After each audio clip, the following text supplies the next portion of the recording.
Hey everyone, and welcome. So, have you ever used an AI chatbot and just been blown away by how it pulls the perfect answer out of thousands of documents in seconds? It feels like magic, right? Well, it's not magic. And today, we're going to pull back the curtain and show you exactly how it all works. This is the big question, right? How on earth does it do that? Because it's not just matching keywords like an old school search engine. It's actually understanding the meaning, the intent behind what you're asking. And the solution is this really cool process of translating our language into something a computer can finally wrap its head around. Okay, so first up, let's talk about the fundamental challenge. You've got to understand that there's a huge language barrier between us and the computers we're talking to. And that's really the heart of it. We think in words, in concepts, in ideas. A computer, it thinks in math. It only gets numbers. So to a computer, a sentence is just a jumble of letters with no inherent meaning. The big question has always been, how do we possibly bridge that gap? Just look at this slide. It shows the problem perfectly. The old way, keyword search, is super literal. If you search for AI enjoyment, it's only going to find documents with those exact two words. It has no clue that a sentence like, I love artificial intelligence, means the exact same thing.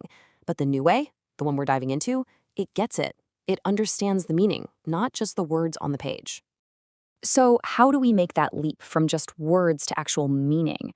Well, this brings us to the first huge piece of the puzzle, and it's a concept called embeddings.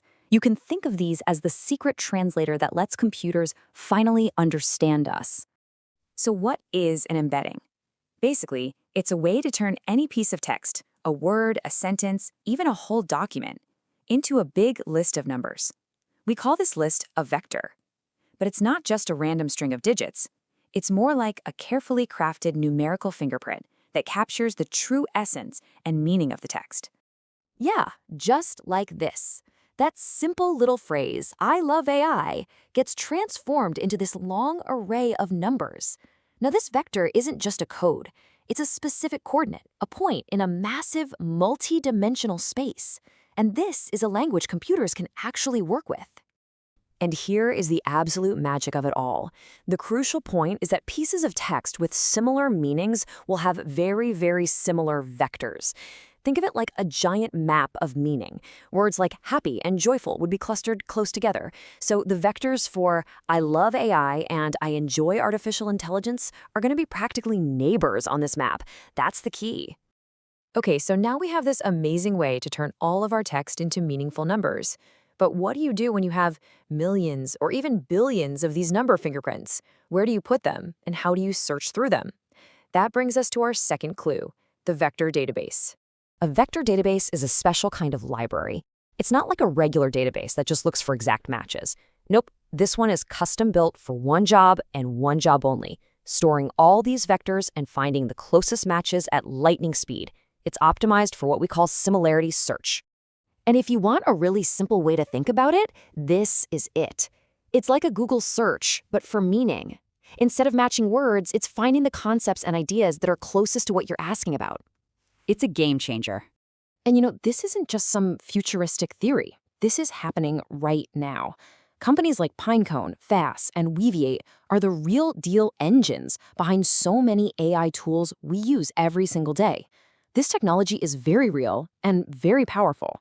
All right, we've got our clues. We have embeddings, our meaning translators, and we have vector databases, our meaning library. Now it's time to put the pieces together and solve this mystery once and for all. So here's how the search itself works, broken down into 4 simple steps. First, your question, your query, gets turned into its own embedding. Then the vector database takes that vector and compares it to all the millions of vectors it has stored. Next, it finds the ones that are mathematically the closest. And finally, and this is important, it grabs the original text that those winning vectors came from. Now let's zoom out and see the whole shebang. This entire process is called Retrieval Augmented Generation, or RAG for short. It's everything we just talked about, but with one final absolutely crucial step. After the system retrieves all those relevant documents, it bundles them up along with your original question and hands them over to a large language model, an LLM like GPT-4.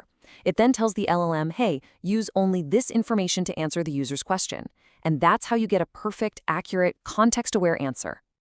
Okay, theory is great, but let's make it real. Imagine you work at a company and you ask the internal chatbot a super common question like this one. Now, notice what happens. The vector database doesn't just find one document called leave policy. It instantly pulls up several different chunks of text that are all semantically related to your question. Docs about maternity leave, PTO, how to request time off, you name it. It gathers all of this rich, relevant context before the LLM even thinks about writing a single word.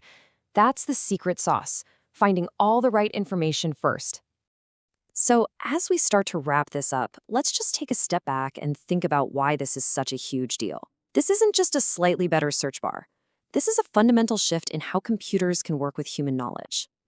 The benefits are just massive. You get insanely fast search, even across enormous databases. You're getting results based on actual meaning, not just keywords, which means the accuracy goes way, way up.